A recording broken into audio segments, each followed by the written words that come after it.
Assalamualaikum warahmatullahi wabarakatuh. Perkenalkan kami dari kelompok 6. Di sini kami akan mempresentasikan yaitu Acceptance Sampling Plan, yaitu dengan saya Nadia Trikusumawardani dengan NIM 14 12 4069. Saya Renal Salsabila dengan NBI 76.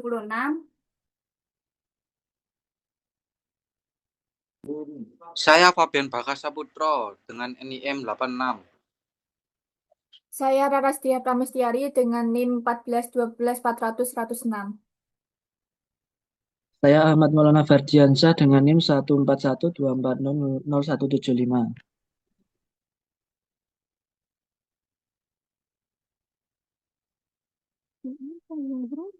Yang pertama yaitu ada latar belakang. Kualitas produk merupakan faktor penting dalam persaingan industri karena berpengaruh langsung terhadap kepuasan pelanggan dan loyalitas konsumen. Namun, dalam produksi massal, pemeriksaan menyeluruh dinilai tidak efisien dari segi biaya, waktu, dan tenaga. Bahkan tidak memungkinkan pada pengujian yang bersifat merusak deskriptif testing. Oleh karena itu, dibutuhkan metode yang lebih efisien. Salah satunya adalah acceptance sampling plan, yaitu metode mengendalikan kualitas berbasis pemeriksaan sampel acak dari suatu lot produk untuk menentukan apakah lot tersebut diterima atau ditolak. Metode ini terbukti mampu menekankan biaya inspeksi sekaligus memberikan perlindungan bagi produsen dan konsumen melalui pendekatan statistik. Acceptance sampling adalah metode statistik untuk menentukan permintaan atau penolakan suatu lot produk berdasarkan sampel yang berfungsi sebagai alat pengambilan keputusan pasca produksi guna memastikan kualitas sesuai standar. Metode ini menyeimbangkan efisiensi, biaya, dan kualitas serta terdiri dari beberapa jenis berdasarkan data, atribut, dan variabel, dan prosedur single dan double sampling, yaitu harus dipilih secara tepat agar efektif. Rencana sampling penerimaan dapat diklasifikasikan secara komprehensif ke dalam dua kategori utama, yaitu berdasarkan karakteristik data hasil inspeksi dan berdasarkan prosedur tanpa pengambilan sampel. Klasifikasi berdasarkan prosedur tahapan sampling, single sampling plan, parameter N besar, N kecil, dan C. Yang pertama yaitu adalah tarik sampel acak berukuran N kecil dari lot N besar. Yang kedua, hitung jumlah unit cacat atau D. Yang ketiga yaitu jika D kurang dari C, maka lot diterima. Yang keempat, jika D lebih dari C, maka lot ditolak. Keunggulan sederhana dan mudah diterapkan. Kelemahannya, inspeksi lebih banyak untuk lot sangat baik atau buruk. Selanjutnya yaitu adalah double sampling plan. Parameter N1, N2, C1, R1, C2, dan R2. Tahapan 1, ambil sampel N1, hitung D1. D1 kurang dari C, lot diterima. D1 kurang dari R1 sama dengan D1 lebih dari R1 sama dengan lot ditolak. C1 kurang dari D1 kurang dari R1, lanjut ke tahap kedua. Tahap kedua, ambil sampel N2, akumulasi D1 ditambah D2. D1 ditambah D2 kurang dari C2, lot diterima. D1 ditambah D2 lebih dari R2, lot ditolak. Keunggulan ASN lebih rendah, efisien secara biaya.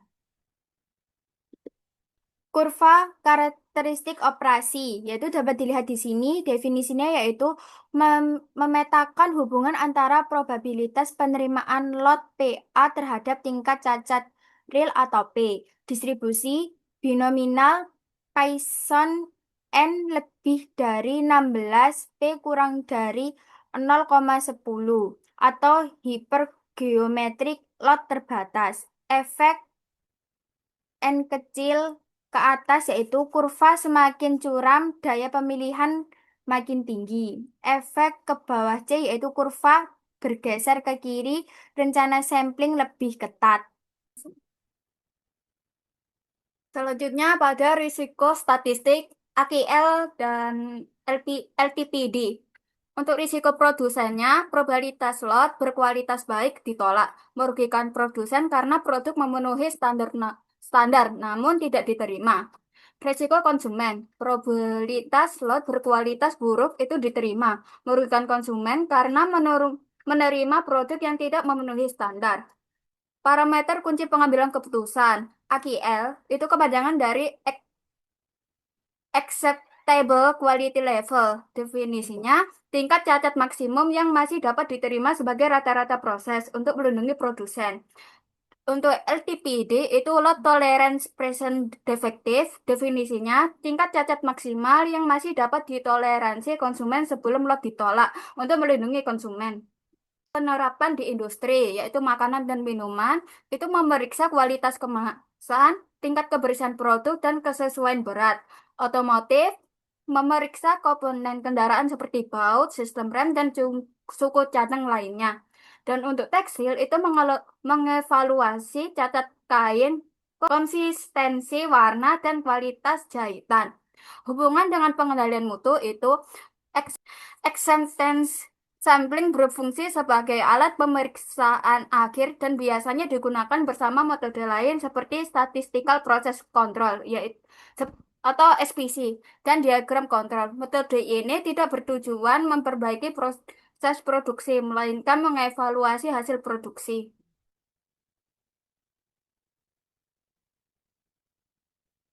Studi kasus. Untuk perusahaannya itu ada perusahaan Grand Berjaya Teknik adalah perusahaan manufaktur skala besar yang memproduksi komponen presisi berupa ball bearings atau bantalan peluru logam untuk industri otomotif global. Departemen QA menerapkan dua kriteria inspeksi pada lot kedatangan sebesar N itu sebesar 5.000 unit, yaitu inspeksi atribut atau cacat visual permukaan dan inspeksi variabel atau dimensi diameter dalam dengan target nominal 25 mm. Acceptable quality level itu berada di 1% atau 0,01. Untuk load tolerance percent defective itu ada 5%, sekitar 0,05. Untuk risiko produsen itu ada 0,05 dan risiko konsumen ada di 0,1.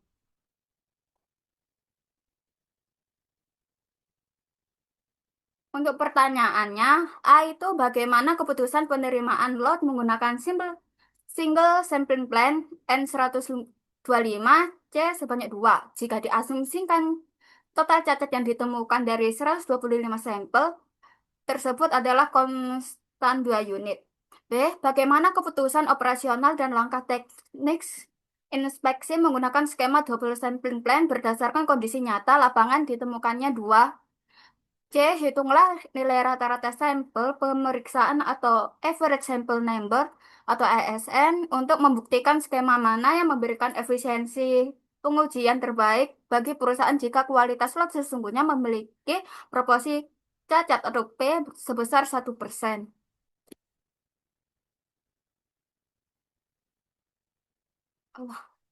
Hasil pada A itu keputusan berdasarkan single sampling plan. Pada rencana sampling plan, keputusan bersifat mutlak dalam satu langkah.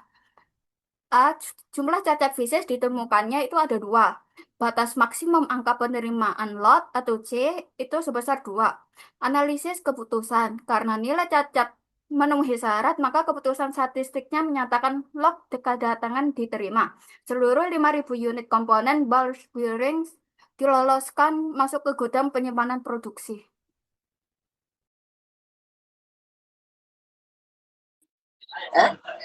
Studi kasus yang B, keputusan berdasarkan double sampling plan. Pada rencana sampling ganda, keputusan dijalankan secara bertahap mengevaluasi temuan lapangan sama dengan 2. Yang A, bandingkan nilai sama dengan 2 terhadap batas atas penerimaan tahap pertama sama dengan 0 dan batas bawah penolakan tahap pertama dalam kurung sama dengan 3. Yang B, analisis keputusan.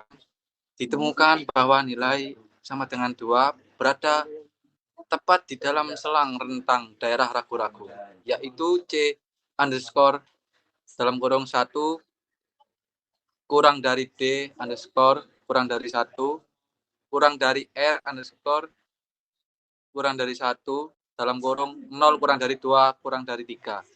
Konsekuensi tindakan operasional keputusan lot tidak dapat diterima dan tidak dapat ditolak pada tahap pertama. inspektor wajib melakukan pengambilan sampel tahap kedua sebesar sama dengan 80 unit komponen baru untuk nantinya dihitung total cacat akumulatif dalam kurung dan dibandingkan terhadap batas final sama dengan 3.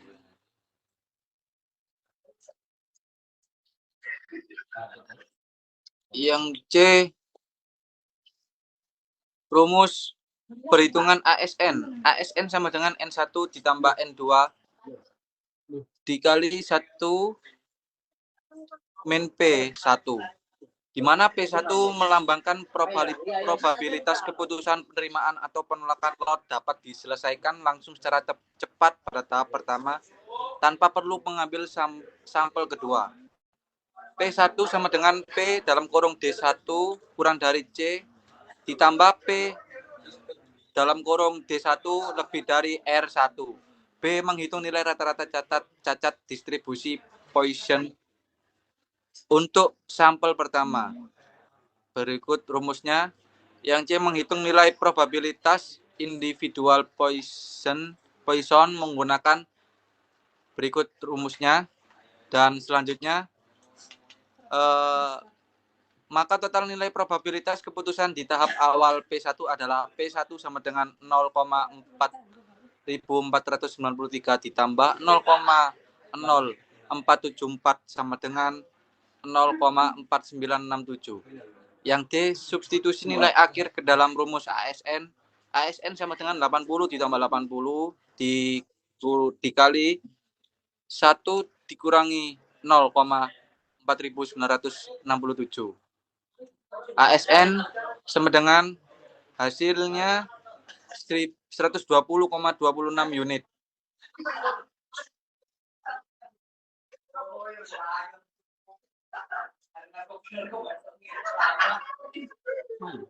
Jenis tabel perbandingan efisiensi evaluasi skema mutu atribut. Jenis rencana sampling. Yang pertama tunggal single plan. Ukuran sampel pengujian atau unit 120 unit atau tetap.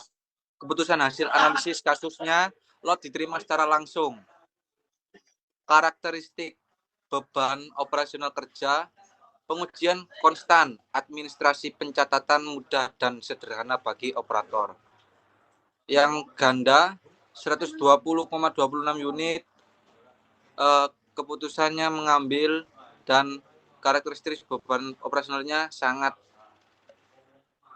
efisien secara rata-rata jangka panjang karena menghemat pengujian sebanyak 4,74 unit sampel per lot.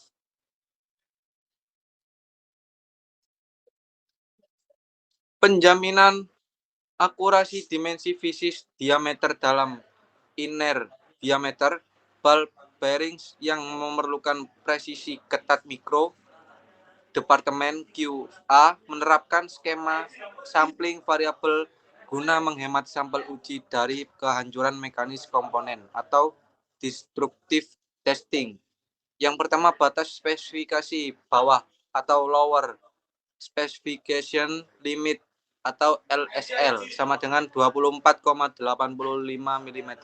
Yang kedua, batas spesifikasi atas upper specification limit atau USL sama dengan 25,15 mm. Yang ketiga, nilai standar divisi kinerja populasi mesin diketahui secara historis sama dengan 0,05 mm. Yang keempat, tingkat kualitas mutu kesepakatan AKIL sama dengan 1% berdasarkan standar acuan internasional ISO 3951 atau MLSTD 414 didapatkan dua rancangan rencana sampling variabel yang setara untuk dibandingkan efisiensinya. Yang pertama, rencana sampling variabel tunggal atau single variable plan. A. Ukuran jumlah sampel variabel atau N1 sama dengan 15 unit. Yang B. Konstanta nilai penerimaan kritis kualitas atau K sama dengan 1,90. Yang kedua, rencana sampling variabel ganda, double variable plan. Ukuran sampel pertama N sama dengan 10 unit. Yang B, ukuran sampel kedua NV1 sama dengan 10 unit. Konstanta batas penerimaan tahap pertama atau KA sama dengan 2,5. Konstanta batas penolakan tahap pertama K1 sama dengan 1,40. Konstanta kritis gabungan tahap final K1 sama dengan 1,90. Kondisi aktual lapangan pada pemeriksaan lot kedatangan minggu ini setelah inspektor mengambil acak sampel tahap pertama sebesar NX1 V1 sama dengan 10 unit, diperoleh data fisis diameter dalam sebuah berikut dalam sebagai berikut dalam milimeter. Selanjutnya adalah analisis kriteria data variabel single atau double sampling plan. Ditanya, A. Bagaimana keputusan penerimaan lot menggunakan single variable sampling plan sama dengan 15, K sama dengan 1,90. B. Bagaimana keputusan operasional dan langkah teknik inspeksi menggunakan skema double variable sampling plan berdasarkan data kondisi nyata pengukuran sampel pertama atau sama dengan 10. C. Lakukan analisis perbandingan keandalan ekonomi antara skema tunggal dan ganda pada data variabel. Jawab. A. Keputusan berdasarkan single variable sampling plan. A. Kalkulasi nilai rata-rata sampel variabel X. X sama dengan sigma XI dibagi NV. X sama dengan 25,02 ditambah 24,98 ditambah 25,05 ditambah 25,01 ditambah 24,99 ditambah 25,03 ditambah 25,00 ditambah 24,96 ditambah 25,04 ditambah 25,02 ditambah 24,97 ditambah 25,01 ditambah 24,95 tambah 25,03 ditambah 25,00 dibagi 15 sama dengan X sama dengan 375,08 dibagi 15 sama dengan 25,0053 mm. B. Indeks batas spesifikasi atas. ZUSL sama dengan USL dikurangi X dibagi sigma sama dengan 25,15 dikurangi 25,0053 dibagi 0,05 sama dengan 0,100 sama dengan 0,1447 dibagi 0,05 sama dengan 2,894. C. Indeks batas spesifikasi bahwa atau ZL is L. ZL is L sama dengan X dikurangi L is L dibagi sigma sama dengan 25,0053 dikurangi 24,85 dibagi 0,05 sama dengan 0,1553 dibagi 0,05 sama dengan 3,106. Analisis keputusan syarat mutlak skema tunggal adalah kedua indeks wajib lebih besar atau sama dengan konstanta kritis atau Z lebih dari K karena nilai Z USL atau sama dengan 2,894 lebih dari 1,90 dan ZL is L sama dengan 3,106 lebih dari 1,90. Maka secara kaku lot kedatangan diterima langsung melalui satu tahap pengujian. B. Keputusan berdasarkan double variable sampling plan. Pada rencana sampling variabel ganda, keputusan dijalankan secara bertahap dengan mengevaluasi performa sebaran dari parameter sampel pertama atau NV1 sampai dengan 10 unit. A. Kalkulasi nilai rata-rata sampel variabel atau X1. X1 sama dengan 24,98 ditambah 24,95 ditambah 25,0,2 ditambah 24,96 ditambah 24,99 ditambah 24,97 ditambah 25,00 ditambah 24,94 ditambah 25,01 ditambah 24,98 dibagi 10. X1 sama dengan 249,80 dibagi 10 sama dengan 24,9800 mm. B. Kalkulasi jarak indeks kualitas kritis tahap pertama. 1. Indeks batas spesifikasi atas atau ZUSL1. ZUSL1 sama dengan USL kurangi X1 dibagi sigma. sama dengan 25,15 dikurangi 24,9800 dibagi 0,05 sama dengan 0,1700 dibagi 0,5 sama dengan 3,400. 2. Indeks batas spesifikasi bawah atau ZL is L1.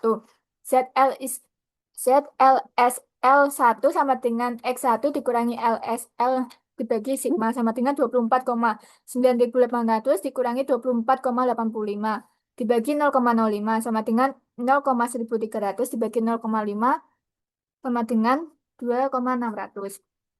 C. Verifikasi aturan keputusan tahap pertama. Nilai indeks kualitas fisik terkecil atau paling kritis dari sampel pertama adalah ZLSL1 sama dengan 2,600. Nilai ini kemudian dibandingkan dengan konstanta kritis batas penerimaan atau KA sama dengan 2,15 dan batas penolakan KR sama dengan 1,40. Kriteria diterima langsung jika Z lebih dari KA menjadi 2,600 lebih dari 2,15 memenuhi syarat. Kriteria tolak langsung jika Z kurang dari KR menjadi 2,600 kurang dari 1,40 atau tidak terpenuhi.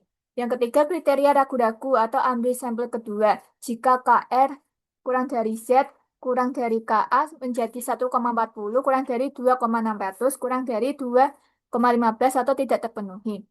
Analisis keputusan akhir skema ganda karena nilai indeks kualitas dari 10 sampel pertama sudah sangat baik dan langsung memenuhi syarat batas atas penerimaan atau Z lebih dari KA. Sistem secara otomatis menyatakan bahwa lot kedatangan diterima pada tahap pertama, tindakan operasional pengambilan sampel kedua atau NV2 sama dengan 10 tidak perlu dilakukan.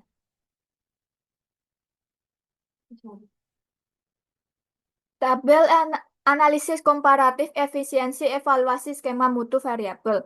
Jenis rencana sampling, tunggal atau single plan. Ukuran sampel yang diuji atau unit 15 unit atau pasti. Keputusan hasil analisisnya kasus, yaitu lot diterima di tahap awal. Karakteristik beban operasional kerjanya yaitu bersifat kaku, jumlah komponen yang hancur akibat uji mekanis selalu konstan 15 unit.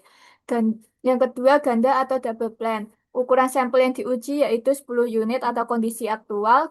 Keputusan hasil analisis kasusnya lot diterima di tahap awal. Karakteristik beban operasional kerjanya sangat efisien karena kualitas lot dari pemasok terbukti bagus. Sejak awal perusahaan berhasil menghemat 5 unit komponen dari kehancuran uji rusak atau destructive testing cost.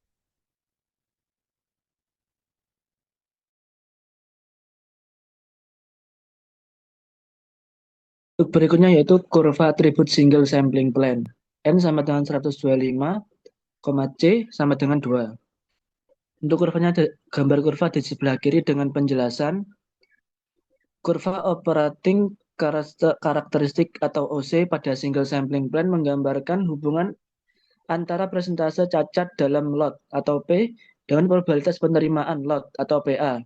Berdasarkan 1 kali pengambilan sampel pada studi kasus ini digunakan parameter N sama dengan 125 dan C 2 sehingga lot akan diterima jika jumlah cacat yang ditemukan tidak melebihi 2 unit. Kurva menunjukkan bahwa semakin rendah tinggi kecacatan produk, semakin tinggi peluang lot diterima. Sebaliknya, semakin tinggi tingkat kecacatan, probabilitas penerimaan lot akan menurun secara signifikan. Kurva ini juga memperlihatkan perlindungan terhadap risiko produsen atau A sama dengan 0,05 pada AGL 1% dan risiko konsumen B sama dengan 0,10 pada LTPD 5%. Sehingga dapat digunakan untuk menilai efektivitas rencana sampling dalam membedakan lot berkualitas baik dan buruk.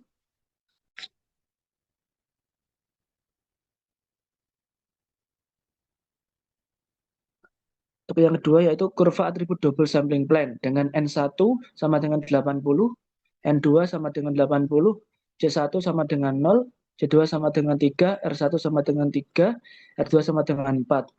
Dan penjelasan kurva operating karakteristik atau OC pada double sampling plan menunjukkan hubungan antara persentase cacat dalam lot atau P dengan probabilitas penerimaan lot atau PA.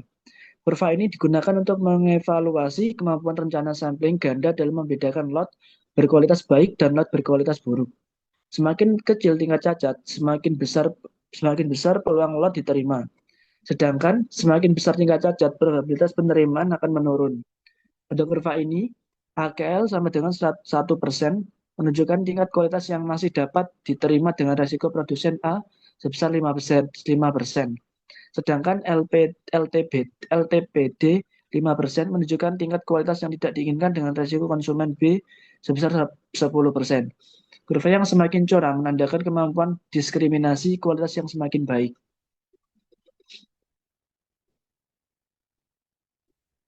Kurva variabel single sampling plan dengan N sama dengan 15 dan K sama dengan 1,90.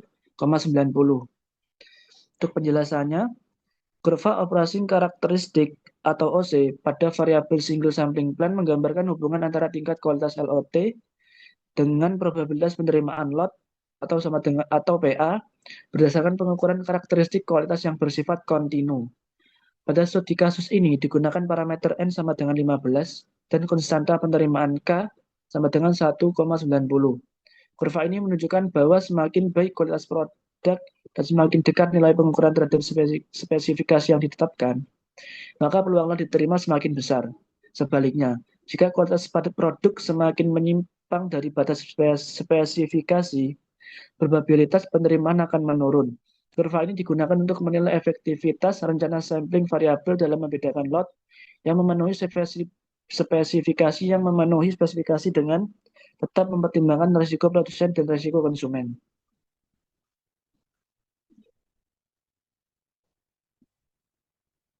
Kurva variabel double sampling plan dengan N1 sama dengan 10, N2 sama dengan 10, K1 sama dengan 2,15, K2 sama dengan 1,40, K sama dengan 1,90. Untuk penjelasannya yaitu kurva operasi karakteristik atau OC pada variabel double sampling plan menunjukkan hubungan antara tingkat kualitas lot dengan probabilitas penerimaan lot atau PA menggunakan dua tahap pengambilan sampel.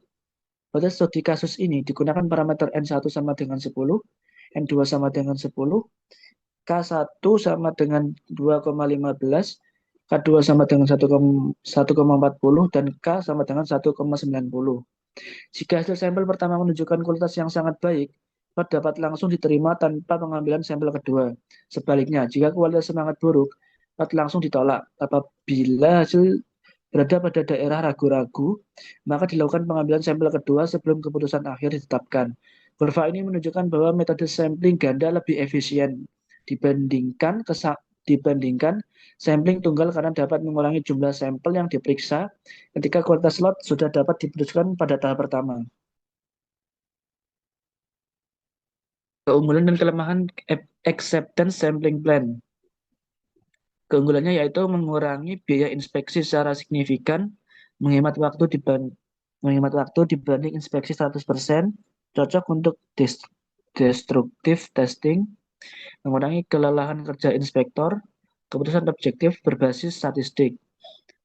Untuk kelemahannya yaitu keputusan masih mengandung risiko statistik, tidak menjamin seluruh produk bebas cacat, kurang efektif jika proses produksi sangat buruk, membutuhkan perancangan sampling plan yang tepat.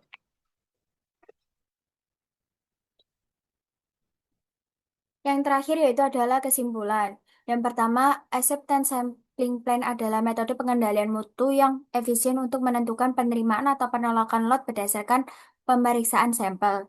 Yang kedua yaitu terdapat berbagai jenis rencana sampling, atribut versus variabel, single versus double sampling plan masing-masing dengan keunggulan tersendiri. Yang ketiga yaitu adalah OSI kurva adalah instrumen visual untuk mengukur daya pemilihan suatu rencana sampling terdapat lot baik dan buruk. AHL dan LTPD harus ditentukan secara tepat agar tercapai keseimbangan antara perlindungan kualitas dan efisien operasional. Sekian presentasi dari kelompok kami. Apabila ada salah kata, kami mohon maaf. Wassalamualaikum warahmatullahi wabarakatuh.